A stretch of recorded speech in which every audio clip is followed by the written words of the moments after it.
అయ్యయ్యో కవితక్క, జైలుకి పోతున్నావంట కదా. మళ్ళా మా ధర్మపురి అరవింద్ అన్న పైన ఎలక్షన్లలో వెంటాడి వేటాడి ఎవరు పోటీ చేశారక్క? We are disappointed. అదేదో మీ కల్వకుంట్ల కుటుంబానికి మాట పైన నిలబడకపోవడం ఫ్యాషన్ అయిపోయింది ఇందక్క. అందరూ అబద్ధాలే, మీ అయ్య అబద్ధాలు, మీ అన్న అబద్ధాలు, నువ్వు అబద్ధాలు. ఏందక్క ఇదంతా? కానీ కల్వకుంట్ల కుటుంబం మీ అయ్య పేరైతే బాగా నిలబెడుతున్నావు. మహిళలు అన్ని రంగాల్లో ముందుండాలి అన్నదాన్ని బాగా సీరియస్ గా తీసుకొని కష్టపడుతున్నావు. ఢిల్లీకి పోయి లిక్కర్ స్కామ్ల చేసినావు.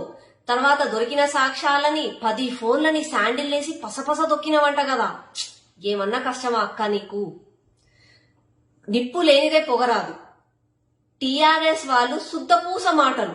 మా కవిత ఏమి తప్పు చేయలే, బీజేపీ వాళ్ళే అన్ని చేస్తున్నారని చెప్తారు చీటికి మాటికి. ఏమి చెయ్యండి ఎందుకక్క ఈ ఎలిగేషన్స్ వస్తాయి నీ పైన? कानून कभी अंधा नहीं होता है, उसे अंधा बनाने की कोशिश हमेशा विफल होता है.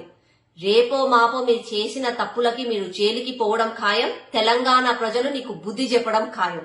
హాయ్ ఫ్రెండ్స్, మా టుడే టుమారో యూట్యూబ్ ఛానల్ చూస్తున్నందుకు చాలా థ్యాంక్స్.